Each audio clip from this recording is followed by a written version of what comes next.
We're gonna be classifying the bones according to their shape. We're gonna understand the different functions of the bones.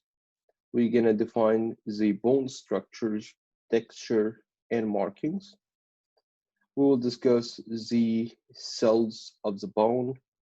We will be describing the chemical composition of the bone growth, the fractures and processes of repair.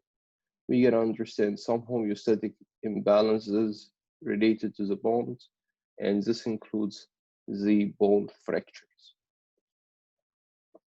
First, starting with the skeletal cartilage. If you remember, how many types of cartilage tissue did we see when we studied the tissues? We got 3 different types, exactly. We've got hyaline cartilage, we've got fibrocartilage, and we've got elastic cartilage. If you remember, the cartilage is avascular. It doesn't contain any blood vessels or nerve fibers. So no nerves, no blood vessels in the cartilage. Unlike the bone is gonna have blood vessels and nerves. The cartilage is gonna be surrounded by a thick connective tissue membrane. We call this is my perichondrium. Peri means around, chondro means cartilage.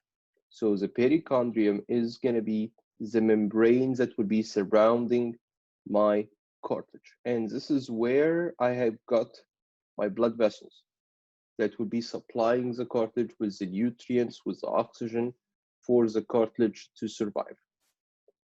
So cartilage itself is avascular. Like what type of tissues that we've seen was avascular, like the epithelium. So remember, 2 major types of tissues that we have in the body that are avascular.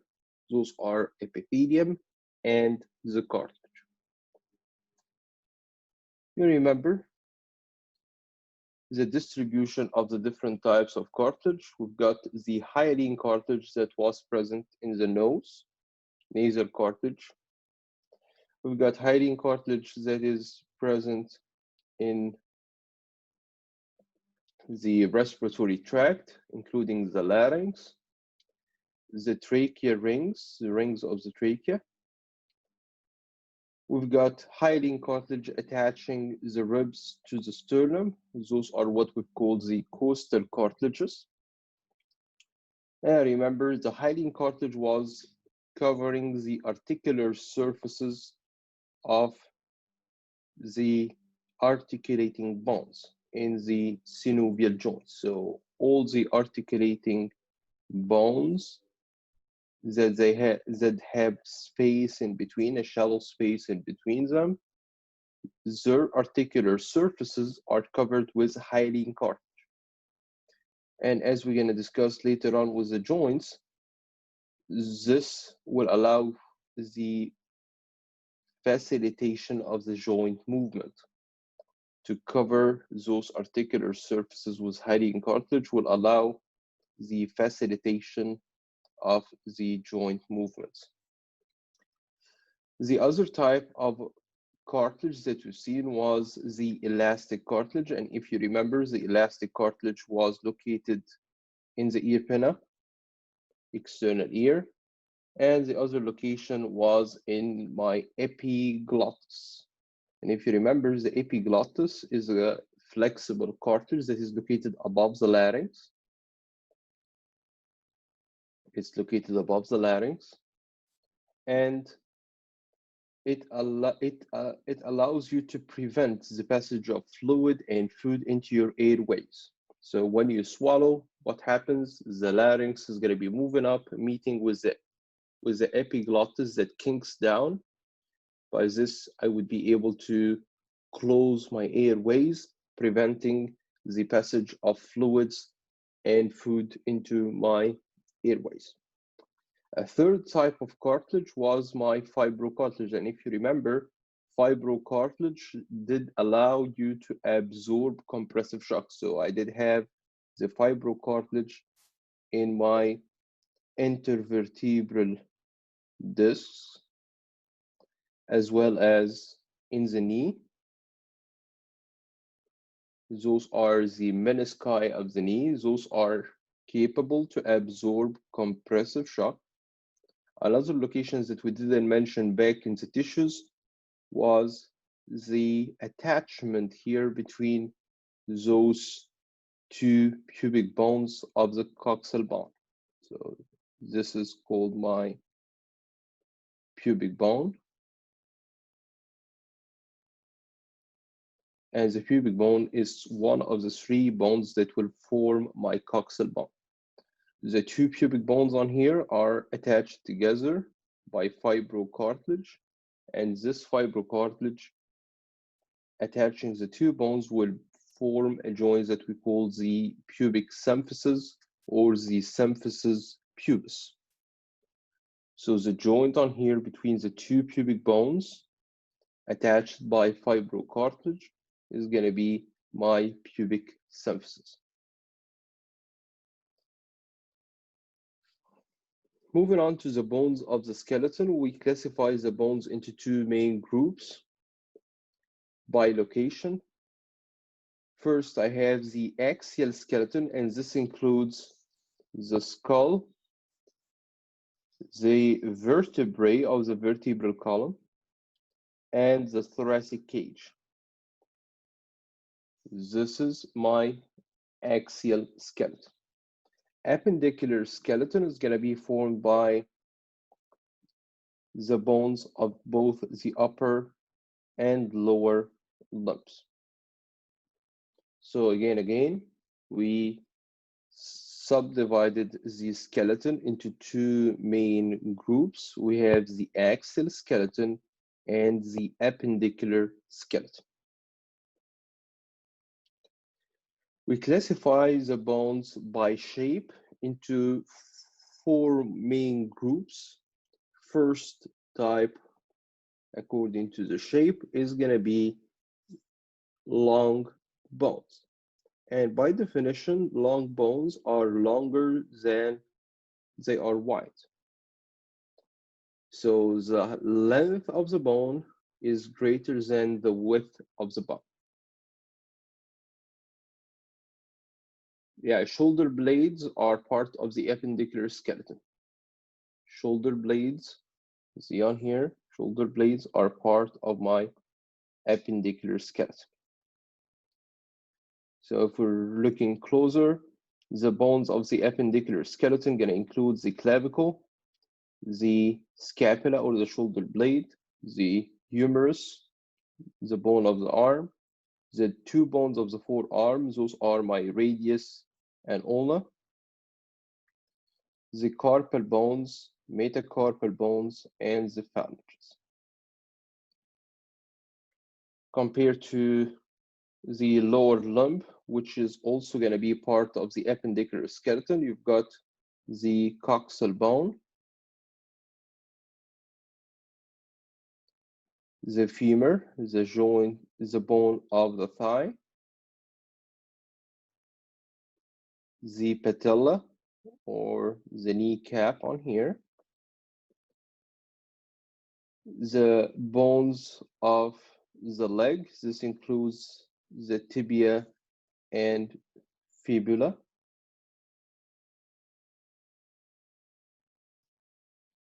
and the tarsal bones, metatarsal bones, and phalanges. All those are part of my appendicular skeleton. The axial skeleton is going to be the bones of the skull, including the facial and cranial bones, the vertebrae, vertebral column, which is going to be formed of cervical vertebrae, thoracic vertebrae, lumbar, the sacrum or the sacrum, and the coccyx, as well as the bones of the thoracic cage.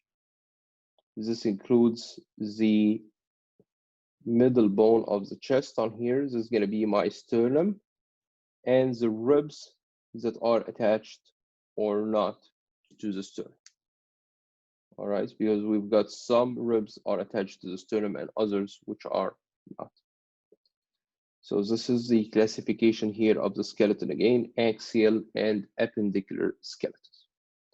Again, according to the shape, we classify the bones into four main groups. First is going to be long bones, and again, long bones are going to be longer than they are wide. Can you excuse me for just 5 minutes? I have to go grab something. All right, I will be back in 5 minutes. I'm sorry for this.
All right, welcome back. I'm sorry for this. All right, so what we're discussing here is the classification of the bone according to the shape. Again, we stated that the first shape of bones is going to be the long bones, and the bones here are longer than they are wide. Second type of bone according to the shape is going to be short bones, and short bones by definition they are cube-shaped bone, or they are cuboidal, like they look like a cube, like the carpal bones, for example. Those are cube-shaped bones. The tarsal bones, they are cube-shaped bones. The patella here is a cube-shaped bone. So those are classified as short bones. Examples of long bones you see on here, like the humerus, for example, the radius, the ulna, femur, tibia, fibula. What do you think about the phalanx? If I asked you, what is the type according to the shape of the phalanx? Is this a long bone or a short bone? What do you think? It's a long bone. Long bone, it's longer than it is wide. It's longer than it is wide. So it's still a long bone by definition. It's not a cube-shaped bone. So when we classify the bone, whether it's short or long, we don't check the length of the bone. All right, we're looking at something very specific, which is whether the bone is longer than it is wide, it's a long bone, or it's a cube-shaped bone, it's going to be a short bone. Flat bones, those are going to be thin, flat, and slightly curved, and this includes the cranial bones, for example. Those are flat, slightly curved bones. Ribs are going to be considered flat bones. The coxal bone on here is going to be considered a flat bone. It's flat, curved bone. Sternum, the scapula, or the shoulder blade. All those are going to be considered flat bones. So again, if I'm dealing with a bone that is thin, flat, and slightly curved, like for example, here the cranial bone, this is going to be classified as a flat bone.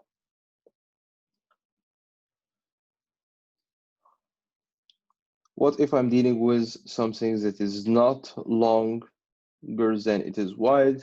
It's not tube-shaped bone, so it can be considered short, and it's not flat bone. It's not thin, flat, and slightly curved to be considered flat bone. It has a complicated shape, like, for example, the vertebrae. As we're going to discuss, the vertebrae have a vertebral body like what you see on here, and on the sides they have transverse processes, and posterior to the vertebral body I have a space called the vertebral cavity on here, and they have another process protruding posteriorly. This is going to be my spinous process. So you see, I'm not a cube-shaped bone, I'm not a flat bone, I'm not a long bone, I have a complicated shape. So we classify those bones as irregular bones. So again, according to the shape of the bone, we classify the bones into four main groups. Those are long bones, short bones, flat bones, and irregular bones if they have a complicated structure like what you see on here in the vertebrae. I have transverse process, I have spinous process, I have superior articulating facet, inferior articulating facet, vertebral body, I have a hole in here, vertebral foramen, and so on. So I have a complicated structure. I don't have a simple structure like the other types of bones. 6 major functions of the skeleton. First is going to be to provide support for the body and for the soft organs. So for example, the spinal cord is going to be running down from the brain and is going to be allowing the nerves to be delivering the signals to the affected organs. So it needs to be running from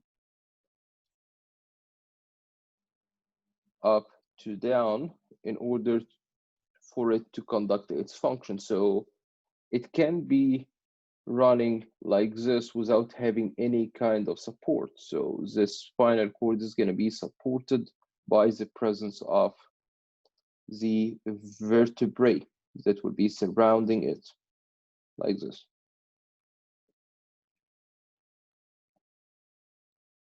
So you've got in here support. Another function is going to be protection. Like here also the vertebrae which are protecting the spinal cord, like the cranial bones which are going to be surrounding the brain to protect the brain, like the thoracic cage which going to be protecting the heart and lungs, like the pelvic bones which are going to be protecting the pelvic organs like the urinary bladder, the uterus, the rectum. All those are pelvic organs that are protected by the pelvic bones. Also, it allows the movement to take place, as we're going to be discussing in much more details how the muscles going to be conducting their actions. If I'm drawing here the shoulder blade or the scapula, you can see it on here.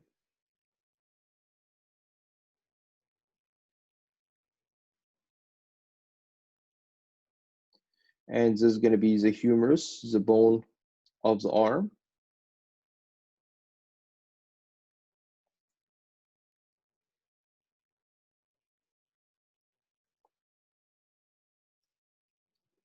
And those are the two bones of the forearm, radius and the ulna.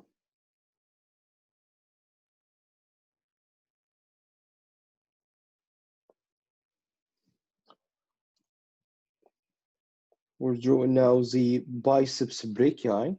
We're going to mention that the biceps is attached to the scapula at 2 points. Those are the 2 points to which the biceps brachii is going to be attached to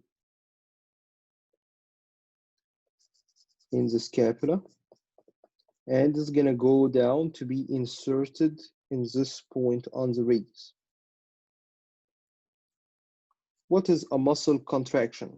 A muscle contraction is a shortening in the length of the muscle. So I have two attachments of the muscle. If this is my muscle like this, it needs to be attached to 2 points. One is what we call the origin of the muscle, and the other point is going to be the insertion of the muscle. The muscle contraction is simply the shortening in the length of the muscle.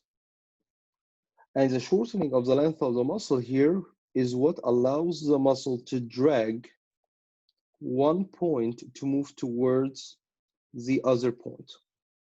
So in the example here of the biceps brachii, what will I be pulling on? I will be pulling on the radius on here. So when I contract my biceps, I'm putting the radius to move towards my scapula. So what will I end up with? I will end up with flexion of the forearm. So the forearm is going to be flexing like this.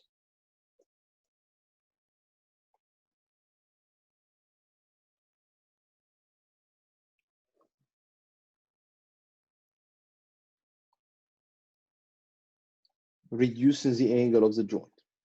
So try to imagine that I don't have the radius. Would the biceps be able to perform its action? Would it have something to pull on if I don't have the radius? If I don't have the radius, would this biceps be effective? No.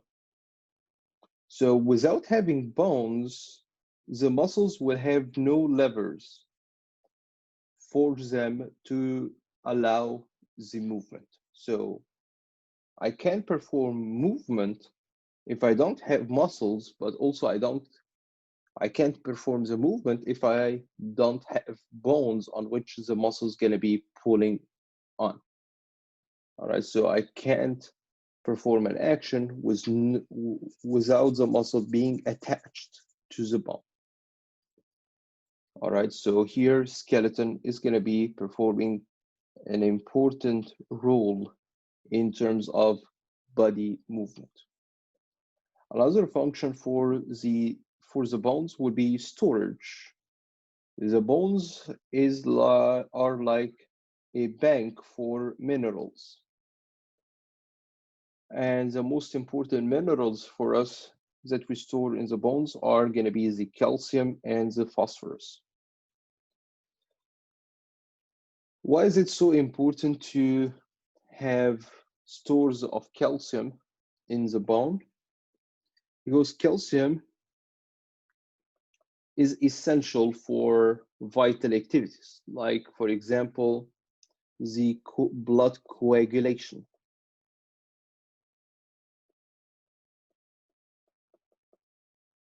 Like the electrical conduction in the cardiac muscle cells.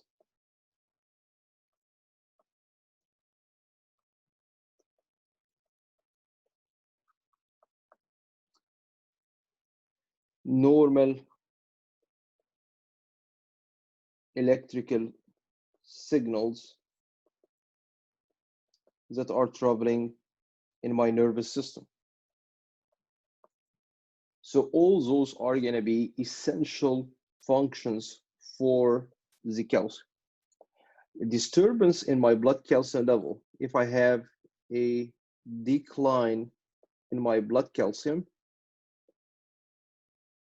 what's going to happen as a result? If I don't have normal calcium levels, I will fail to contract my heart. I will fail to perform a normal conduction of the electrical signals in my nervous system. I will fail to coagulate the blood, to form a blood clot. So those are essential and vital activities that I need to have normal blood calcium levels in order to perform. So if I don't have this normal blood calcium level, I will end up having many problems. So what happens if I don't have enough intake of calcium? I would expect to have a drop in my blood calcium levels, but you don't want to do this. So what your body will do instead is it will go to your bones and will ask specific cells inside your bones that we're going to mention in a second to break down the protein of the bone and release the calcium from your bones to your blood for you to increase the blood calcium level back to normal and to be able to carry on all those activities at a normal pace. So Here, one of the most important functions of the skeleton is to act as a storage site for important minerals like calcium and phosphorus. Also, bones are going to be the site for hematopoiesis or the blood cell formation. And this is going to be taking place in the bone marrow cavities. We have two types of bone marrow. We have the red bone marrow,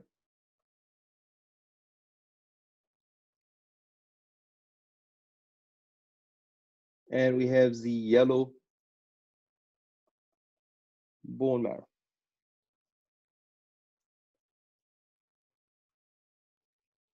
Red bone marrow is going to be distributed in your flat bones.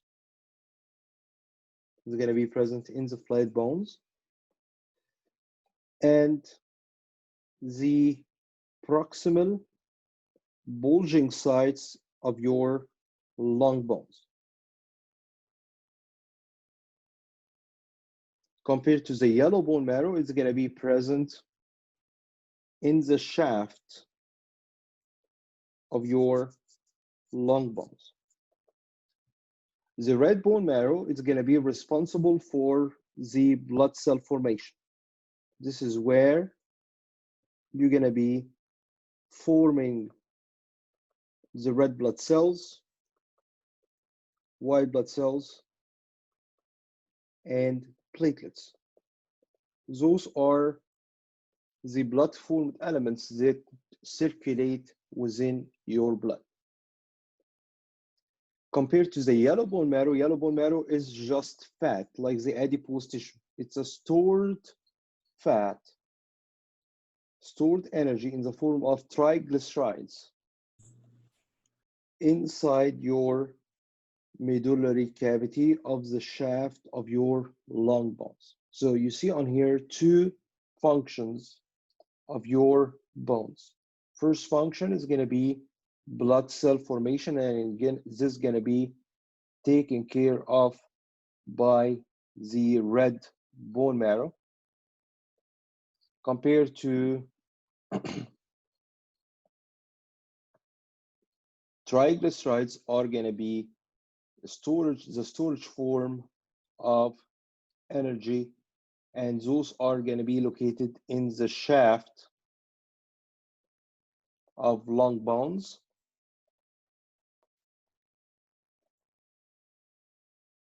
And this is going to be the yellow bone marrow.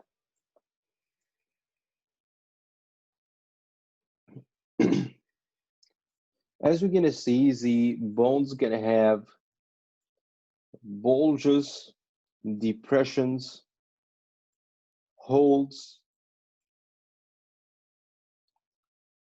and those are going to be either sites for attachment for muscles, ligaments, and tendons. So for example, as we're going to be studying in the next chapter, this is how the tibia is going to look like.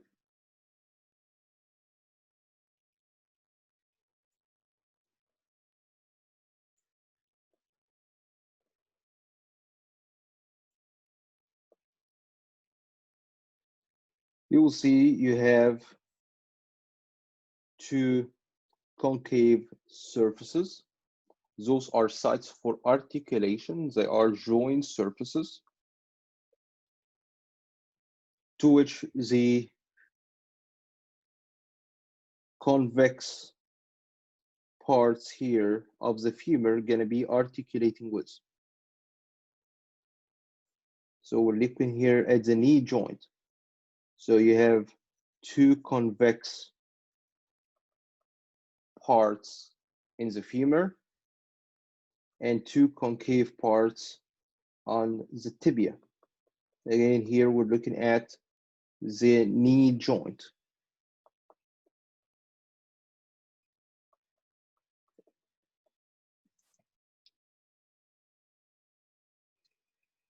So those depressed surfaces are sites for articulation. They are joint surfaces. How about those elevations? Recall those are forming my intercondylar eminence. And the intercondylar eminence here is the site of attachment of two ligaments that will be attaching the femur to the tibia. Those are my anterior cruciate ligament and my posterior cruciate ligament, ACL and PCL. Of course, many of you did hear about those ligaments. Did anybody hear about those ligaments before? ACL, PCL, anterior cruciate ligament, posterior cruciate ligament. Yeah, those are the ligaments that would be forming a cross like this. That's why they are called cruciate. One is anterior, one is posterior, and they are attaching the femur to the tibia. So those eminences on the bone, they are simply point of attachment for the ligaments. Also, if you see on here, you're going to see a bulging site on the anterior surface of the tibia. This is going to be my tibial tuberosity.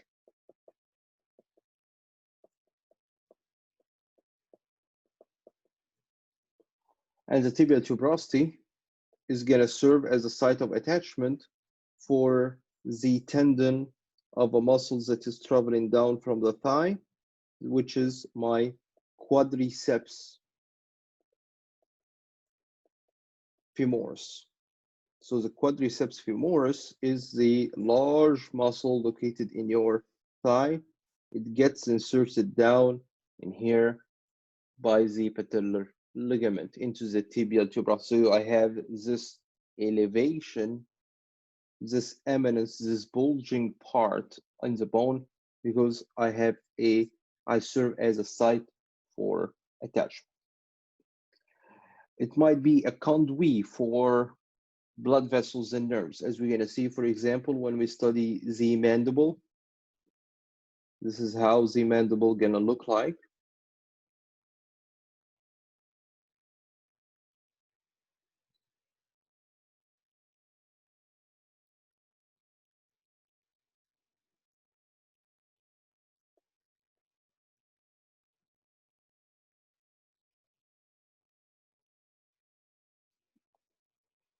We will see that the mandible has foramen on the outside. We call this the mental foramen, and a foramen on the inside of the mandible. This is called the mandibular foramen, and those will serve as conduit for nerves to travel, blood vessels to travel, to give the nervous supply and the blood supply to the bone. All right, so if, for example, you are performing a tooth extraction, you will see that the dentist is going to be going all the way to this point to give you an injection that contains the anesthetic for you to not feel pain when he is extracting your tooth. All right, so here are serving for conduit for blood vessels and nerves. Looking at the texture of the bone, we have two bone textures. We have the compact bone, which is the dense type of bone. If we're looking here at a flat bone, it's a very good example to show you the difference between compact bone and the other type of texture, which is the spongy bone. So on here, this is spongy bone, and up in here, this is compact bone. This is compact bone. You see the difference in terms of texture between compact bone and spongy bone. So compact bone is going to be dense, and it's going to be usually the outer layer. Compared to the spongy bone, it's going to have a honeycomb shape of trabeculae that are attached to one another. So I have spaces between the bones. So you see on here, this is how they look like, compact bone and the spongy bone. Those are the two bone textures that we are looking at in here. So in the flat bones, what we can see two layers of compact bone, and in between you've got spongy bone. So this irregular trabeculae on the inside. So the outer layers, whether on the outside or the inside of the bone, those are compact bone, and in between we've got spongy bone. All right, so our first question for the in-class activities for today: which one is not a function of the bone? What do you think? Do I allow blood cell formation? Yes or no? Yes, like what type of bone marrow is going to be responsible for blood cell formation? It's my red bone marrow. Mineral storage, definitely. What am I storing? I'm storing calcium and phosphorus. Do I allow support? Definitely. Do I allow movement? Of course. I am acting as a lever for the skeletal muscles to act on. So all of them are functions for the bone. So the good answer here is going to be E.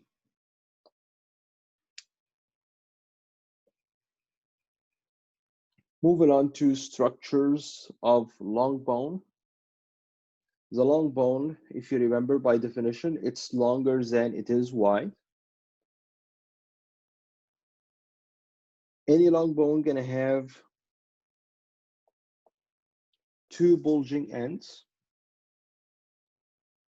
that are connected to one another by a shaft.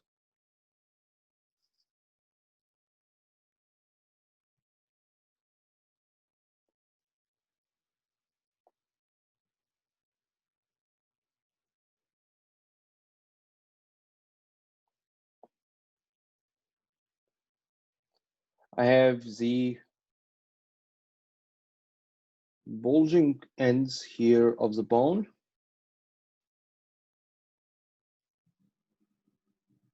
Those are what we call the epiphyses. The epiphyses. So I have a proximal epiphysis and a distal epiphysis.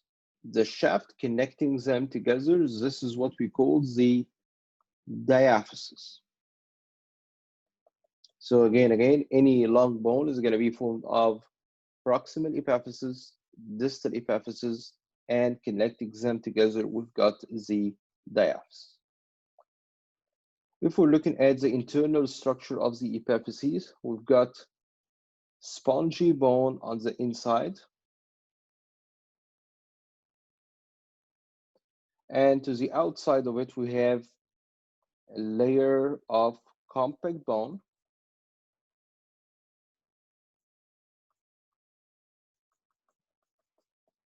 And to the outside of the compact bone, you've got the hyaline cartilage covering the articular surface. So again, we're looking here at structure of the epiphysis. We've got internal structure of the epiphysis is formed of spongy bone.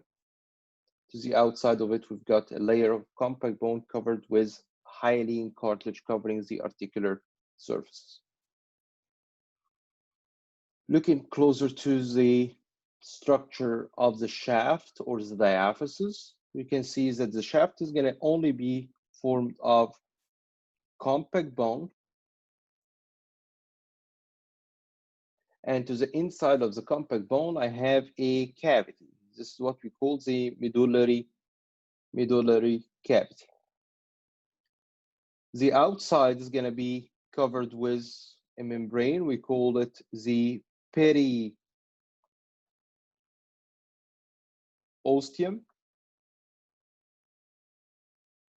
And to the inside, we've got another membrane lining the medullary cavity. This is on the inside, so we're going to call this is my endosteum. Inside osteum bone. So endosteum is a membrane that is lining the medullary cavity inside the shaft of the long bone. So again, what is the structure of a long bone? We see a proximal epiphysis, a distal epiphysis. Both are connected together by the shaft or the diaphysis. The proximal and distal epiphyses, they have spongy bone covered with compact bone, and most likely those are going to be articular surfaces. So the articular part of them are going to be covered with hyaline cartilage, as you see on here.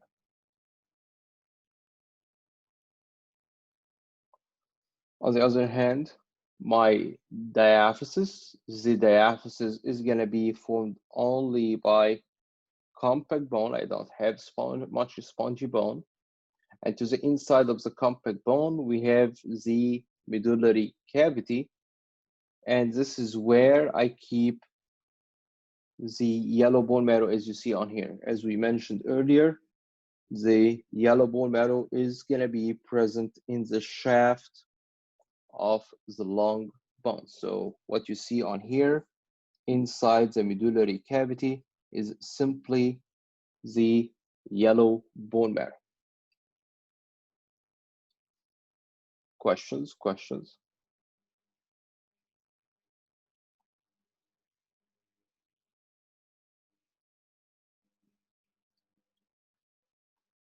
All right, so looking here at the membranes that are going to be present related to the bones, membranes of the bones. We've got the membrane on the outside of the bone. This is called the periosteum. Peri means around, periosteum. And it's going to have a large number of blood vessels, huge number of blood vessels. And to the inside of the internal surfaces, covering the internal surfaces of the bone, we've got another membrane. We call this is my endosteum. So again, two membranes related to the bone. We've got inside the internal surfaces, we've got endosteum. Covering the outside, we've got the periosteum. Moving on to the different types of osseous cells or the bone cells. First type of bone cells that we are looking at, it's going to be the cell responsible for the formation of the bone. So let's first think, what is the actual bone structure? It's protein, so it's formed of amino acids attached to one another. I have polypeptide chains. And those polypeptide chains, what is so special about them is that they are attached to calcium. So the calcium is attaching itself to those polypeptide chains, to those protein chains, which actually will make those proteins hard. So think of it this way. Your bone is like a boiled egg. The egg is formed of what? It has the egg white, which is the protein. So it's like those polypeptide chains on here. And the eggshell, this is the calcium. The boiled egg, without its shell, it's solid, but it's soft. But with the eggshell on top of it, it becomes harder. This is the same exact concept. So my bone is actually a protein that is calcified. Without the calcium, it's gonna become softer. All right, so what actually gonna be forming the bone is forming this specific protein that is responsible to get attached to the calcium. So when I say bone formation, what I'm saying here is that those cells have the ability to produce this type of proteins that has the ability to become calcified.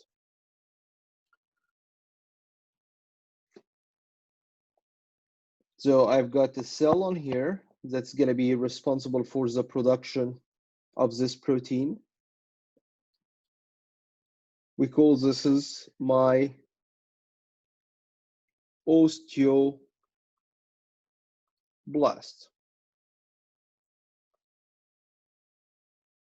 This is the cell of the bone that is capable to produce this protein. And this protein on here, without the calcium, is called my osteoid.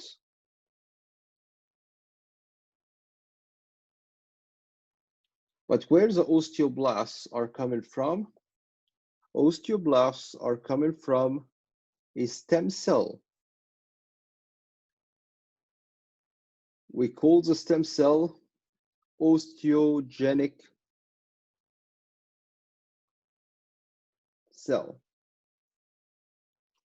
But this is not highly accurate. So genesis means to create, and osteo means bone.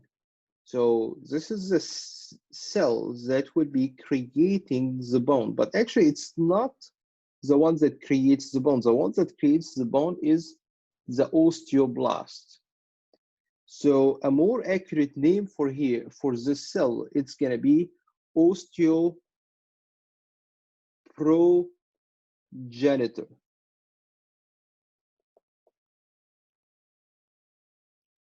Osteo, bone, pro, before, precedes, genitor,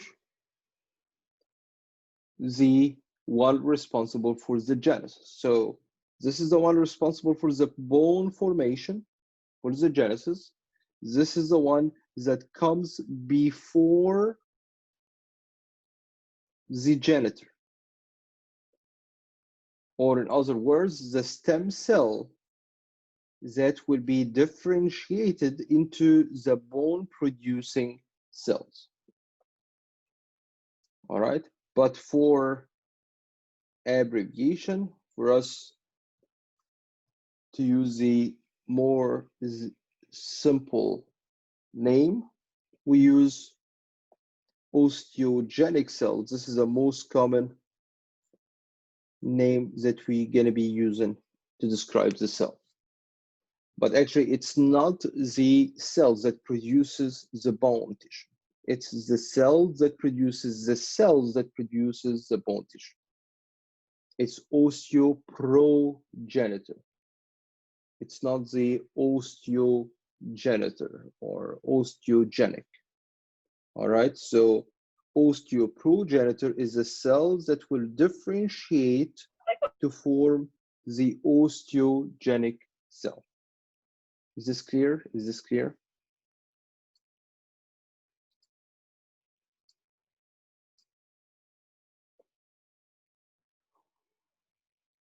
All right, so those are going to be forming the bone, the layers of bone, but who can actually sit in this bone is the mature bone cell. We call this cell is my osteocyte. the cell, the mature cell of the bone, osteocyte. The mature bone cells are the osteocytes. Another type of bone cells that we're looking at are the bone-eating cells.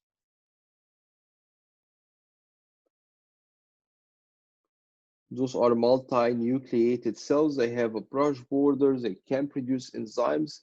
And those enzymes are going to be doing what? Remember, what is the structure of the bone tissue? It's formed of proteins.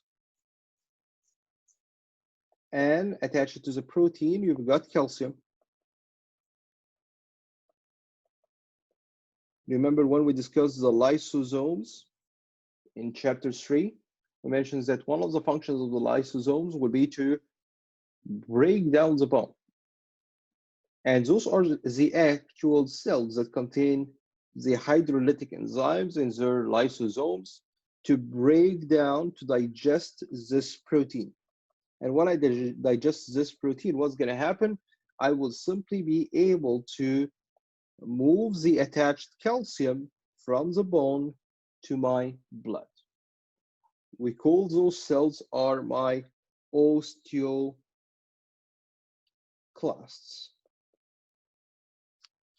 So again, how many bone cells are we looking at today? We're looking at 4 different types. We've got the osteogenic cell, which is the stem cell for the bone production.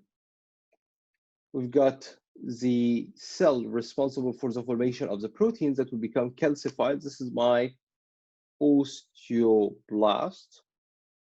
We've got the mature bone cells that will sit within the bone. This is my osteocyte. Cyte is a cell. So the bone cell, the mature bone cell is the osteocyte. And the last type of bone cells, those are the cells responsible to break down the bone matrix. Those are my osteoclasts. Osteoclasts. Looking closer at the structure of the compact bone that we've seen back in chapter 4 when we studied the tissues. If you remember, when we studied the osseous tissue or the bone tissue, we've seen a central canal, and this central canal was surrounded by layers of bone tissue, and we call those layers are my lamellae. So the lamellae here are the weight-bearing part of the bone. This is the part that is formed by the calcified protein that we are discussing in here.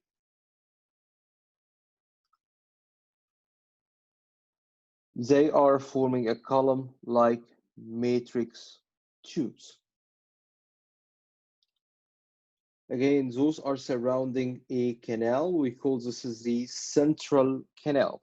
And the central canal is the one that will be carrying the blood vessels and nerves.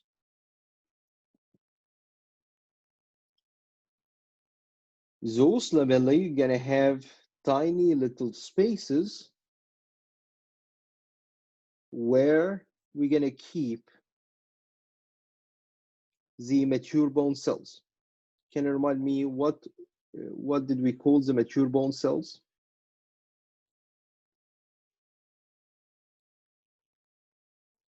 What do we call the mature bone cells?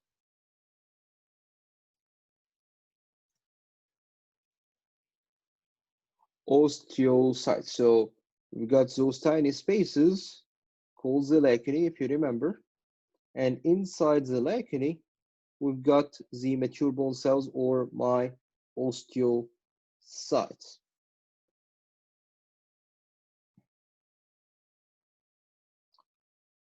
So try to imagine that you are surrounded by concrete from everywhere, like this cell. This cell is surrounded by calcified protein, like concrete from all around. Would those cells be able to survive if they are surrounded by this calcified protein all around them? No, they won't be able to.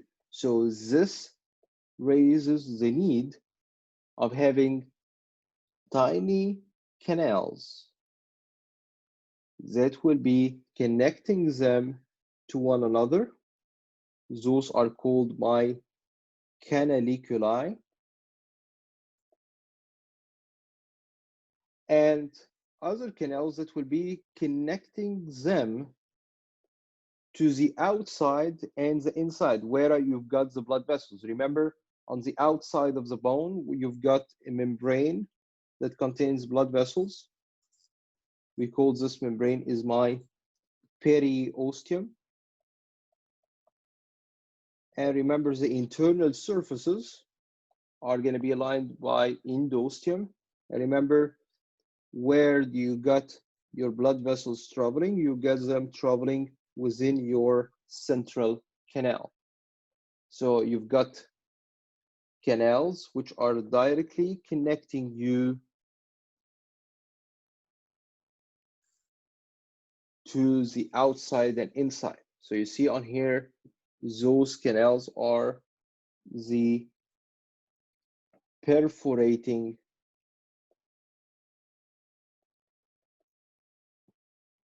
canals.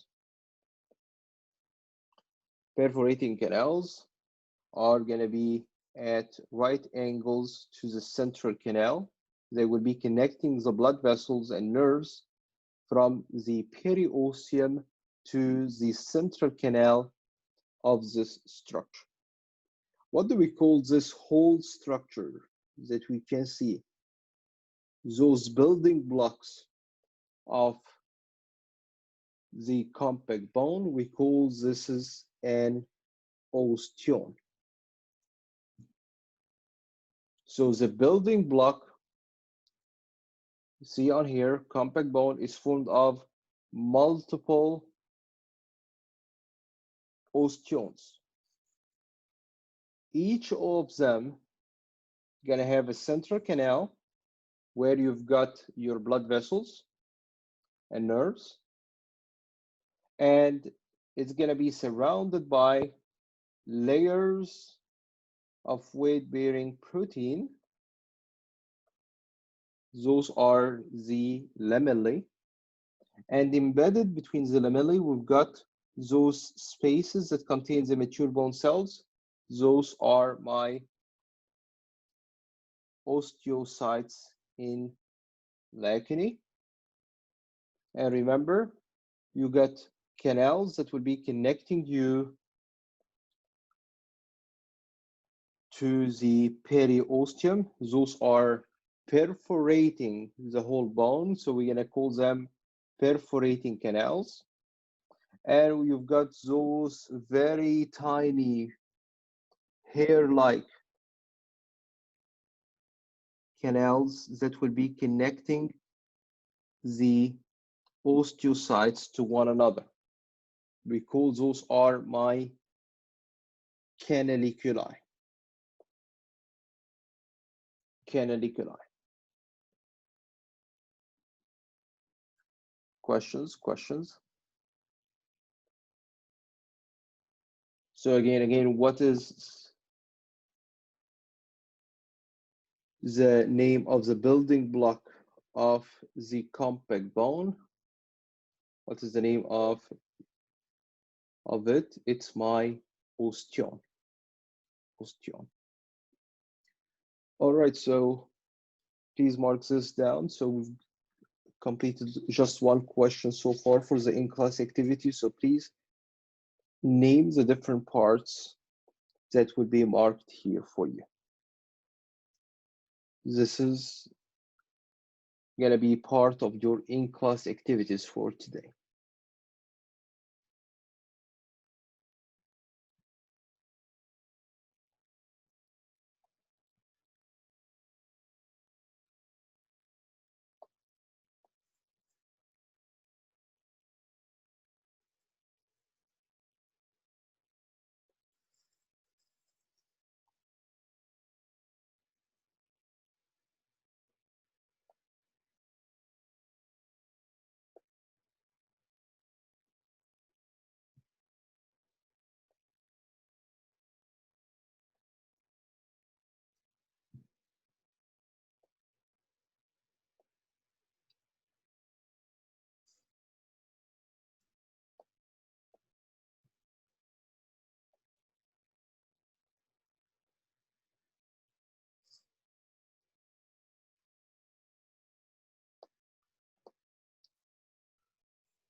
And for question number 8, please name the whole structure.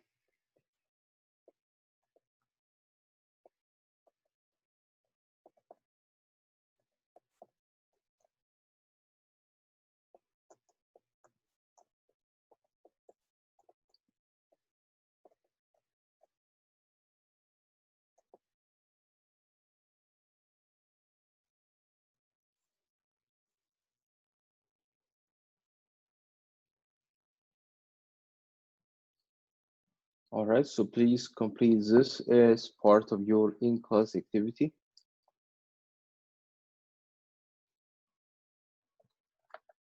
Those are, I'm sorry, so this is supposed to be number 2, not 1. Because we've got the first question already. So this is going to be supposed to be number 2. All right, so we can have a 10 minutes break. We come back and discuss more about the skeletal system.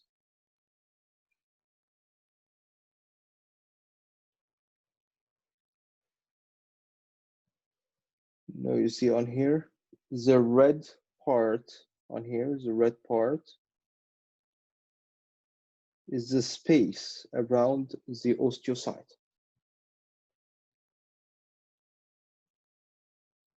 All right, does this make sense? So the cell is in yellow inside, the red is around it. All right, so this is the space where the cell is kept. All right, Theodore, did this answer your question?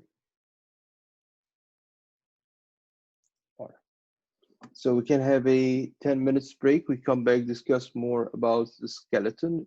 Any questions before we go for a break?